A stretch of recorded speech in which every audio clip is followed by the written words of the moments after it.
धन्यवाद अध्यक्ष महोदय जी।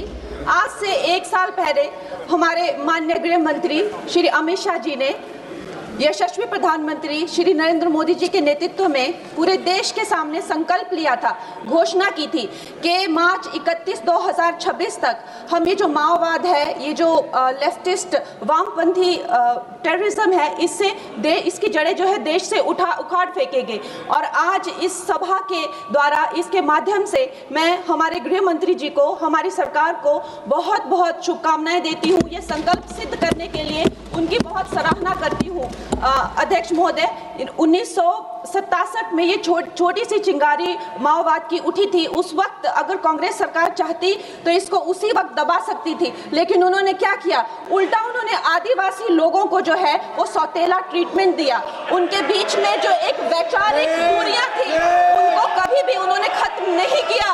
और जब ये माओवाद की समस्या हम उनके सामने आई तो जैसे मेरे भाई संबित पात्रा ने पूरे देश के सामने आज बताया कि सोनिया जी और राहुल गांधी जी की वामपंथी सरकार प्लस उनके वामपंथी सलाहकार प्लस उनके जो वामपंथी मित्र और ये वामपंथी टेररिस्ट और इनको जो भी जितने भी फंडिंग होती थी, जो भी इनके हथियार होते थे, गोला बारूद होते थे, वो उन लोगों से आते थे जिनके साथ ये कांग्रेस की सरकार उठती बैठती थी। तो हम लोग क्या अपेक्षा कर सकते हैं? क्या कोई समझौता इनके बीच और वामपंथी उग्रवादियों के बीच हो सकता था? नहीं हो सकता था। और उसका क्या परिणाम हुआ कि ये जो वामपंथी उग्रवादी हैं ये बिल्कुल आउट ऑफ कंट्रोल हो गए। इन्होंने खून की नदियां बहा दी, इन्होंने 16,000 से ज्यादा अटैक किए, इन्होंने 2,000 से ज्यादा सुरक्षा कर्मियों को मार डाला, इन्होंने छोटे छोटे बच्चों की जो है वो जिंदगियां ले ली, वहां पे नरक बना दिया। इन्होंने तीन पीढ़ियां ये जो है नक्सलवाद की जो आग में है जो इन्होंने झोंक दी। और जब इसके अंधेरे में पूरी तरह से जो ये क्षेत्र है जो डूब गए, जिन छोटे छोटे बच्चों के हाथ में लैपटॉप और कलम होनी चाहिए थी उनके हाथों में इन्होंने बंदूकें दे दी। अध्यक्ष महोदय, इन्होंने जब पूरी तरह से उनका भविष्य खत्म कर दिया तो पूरी तरह से अंधकार में तो अपना हाथ झटक लिया। इनको रेड कॉरिडोर बोल के, नो गो जोन बोलकर जो है पूरे देश में बदनाम कर दिया। हम भी फिल्म इंडस्ट्री में हम सोचते थे कि इतने अच्छे जंगल हैं, वहां जाके कोई गांव की शूटिंग करते हैं, अच्छा कोई गाना बनाते हैं, लेकिन उस टाइम की जो व्यवस्था है वो क्या कहती थी, अरे ये जो आदिवासी लोग हैं ये बड़े ही उग्र होते हैं, ये देश के साथ नहीं रहना चाहते, वहां शूटिंग मत करिए। खुद की असफलता छुपाने के लिए इन्होंने पूरे देश से जो है आदिवासी समाज को इन्होंने आइसोलेट कर दिया। लेकिन हमारे प्रधानमंत्री श्री नरेंद्र मोदी जी कहते हैं कि रात चाहे कितनी भी लंबी हो वो रात ही है, सवेरा होना निश्चित है। और 2014 में जब प्रधानमंत्री जी की सरकार आई और आज हम देखते हैं कि उन्होंने एक आदिवासी महिला को जो है वो राष्ट्रपति बनाया, उन्होंने हमारे सुरक्षा बलों को जो है वो सशक्त किया और उनको सशक्त करने के बाद उन्होंने वो रेड कॉरिडोर, वो भयानक नो गो जोन को जो है वापस लिया, वहां पे संविधान स्थापित किया। अध्यक्ष महोदय, मैं एक नई सांसद हूँ, मुझे 2 मिनट दीजिए। और खैर प्रधानमंत्री जी ने क्या विकास किया वहां पर, चाहे वो घर बनवाए हो, चाहे वो नल लगवाए हो, चाहे वो 70 लाख महिलाओं को 1,000 की मदद की हो, 21 किस्तों में 13,000 करोड़ दिए हो, या वहां पर जो है जितने भी काम किए हो वो मैं अगर शुरू कर दूं तो आज दिन से रात और रात से फिर दिन हो जाए तो उसमें मैं नहीं जाऊंगी। लेकिन मैं ये जरूर कहूंगी कि जो वहां पे डिजिटल पेमेंट्स हुई है उनका मैं बहुत ही ज्यादा सराहना करती हूँ। उससे जो नक्सलियों का जो वित्तीय नेटवर्क है वो टूटा है, जो वो वसूली का काम करते हैं वो टूटा है, जिससे वो खोखले हुए हैं। उसके साथ में सबसे सराहनीय काम जो किया है वो मैं कहूंगी विकास और विश्वास के साथ जो हमारी सरकार ने इसको जोड़ा है।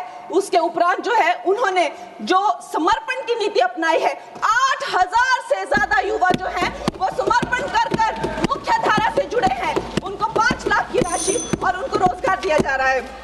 महोदय जी, मेरे पास कहने के लिए तो बहुत है लेकिन मुझे बहुत ही कम समय मिल रहा है। सदन के पास समय नहीं है। इस तरह की नीति हमने दोगो में भी अपनाई है और वहाँ भी बोडो में, आसाम में भी 10,000 से ज्यादा लोगों ने समर्पण किया है।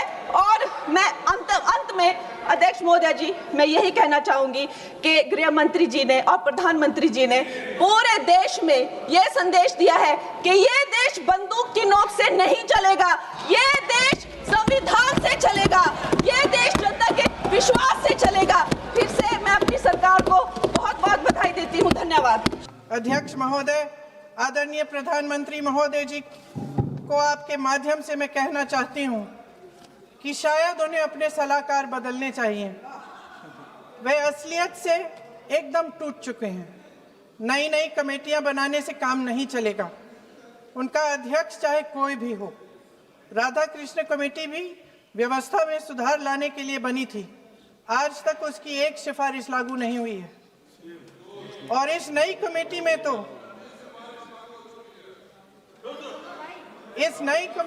तो एक एक्स-आईबी चीफ,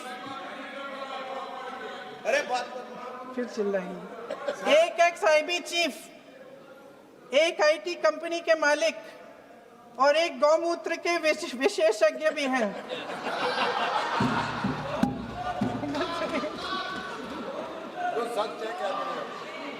इन्हें शिक्षा के बारे में क्या पता जी?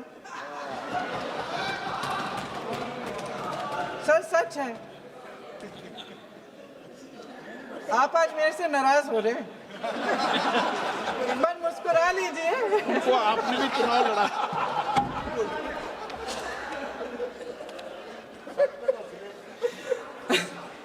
सर, फास्ट ट्रैक कोर्ट्स का रिकॉर्ड पहले से ही बहुत खराब है। वैसे भी कल की सुनवाई में सीबीआई का वकील पेश ही नहीं हुआ। संसद में विपक्ष को दोषी ठहराने से, खोखले राजनीतिक खेल खेलने से काम नहीं चलेगा। आप जेन जी का भरोसा वापस जीतना चाहते हैं तो नए नए एंगल से, अपने फोन से नए नए वीडियो बनाने से नहीं होगा।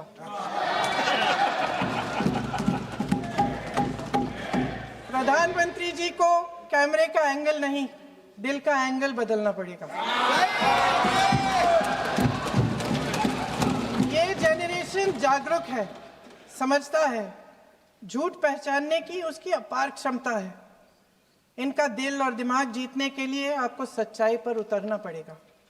आपके शासन के चलते इस नौजवान पीढ़ी के साथ घोर अन्याय हुआ है, बर्बरता हुई है।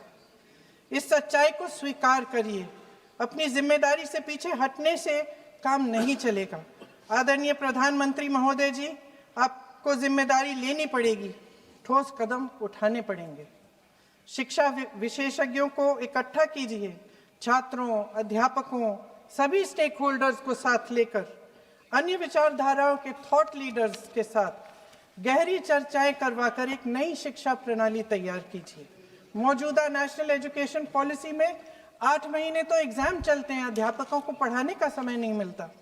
सिर्फ आरएसएस के लोगों से भरने की बजाय सिस्टम को शिक्षित, एजुकेटेड, उन्नत और उदार दृष्टिकोण के लोगों से भी भरिए, जिनकी योग्यता सिर्फ उनकी विचारधारा न हो। रोजगार पैदा करने के सख्त कदम उठाइए, इस पर फोकस करिए। मेडिकल कॉलेजेस की संख्या बढ़ाइए, चिकित्सा शिक्षा का विस्तार कीजिए, ताकि ये बच्चे जो मेहनत कर कर के भी अपने भविष्य नहीं बना पा रहे हैं, एक उज्जवल भविष्य का सपना देख पाए। अध्यक्ष महोदय, छात्रों को सड़क से हटाया जा सकता है, लेकिन उनके सवालों को नहीं। हर लाठी जो किसी लड़की पर, किसी लड़के पर चली है, वे बच्चों की पीठ से ज्यादा सरकार की साख पर पड़ी है। देश के नौजवान न्याय मांग रहे हैं, भीख नहीं। वे यहाँ सरकार गिराने नहीं, अपना भरोसा बचाने के लिए आए थे। अध्यक्ष महोदय, आपके माध्यम से मैं सरकार को कहना चाहती हूँ, अपनी साख बचाइए, अपनी नीयत ठीक करिए, अपनी अकड़ का इलाज कीजिए, अपने वादों पर अमल कीजिए। आपके शासन में हमने बड़ी बड़ी चोरियां देखी हैं। चुनाव में वोटों की चोरी, राम मंदिर में चंदा की चोरी, आपके उद्योगपति मित्रों द्वारा देश की संपत्ति की चोरी, किसानों की जमीन की चोरी, लेकिन सबसे बड़ी चोरी, हाँ ठीक है, सबसे बड़ी चोरी तब हुई कहिए कहिए, बोलिए बोलिए।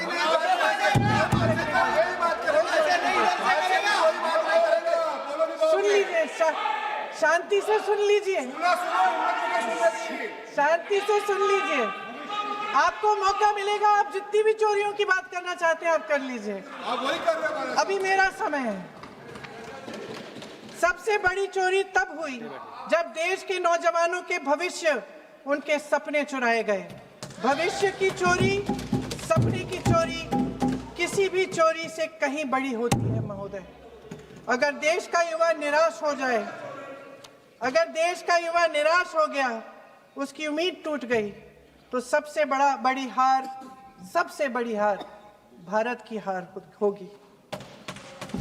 और हम कांग्रेस और विपक्ष के लोग जान दे देंगे, मगर भारत की हार नहीं होने देंगे।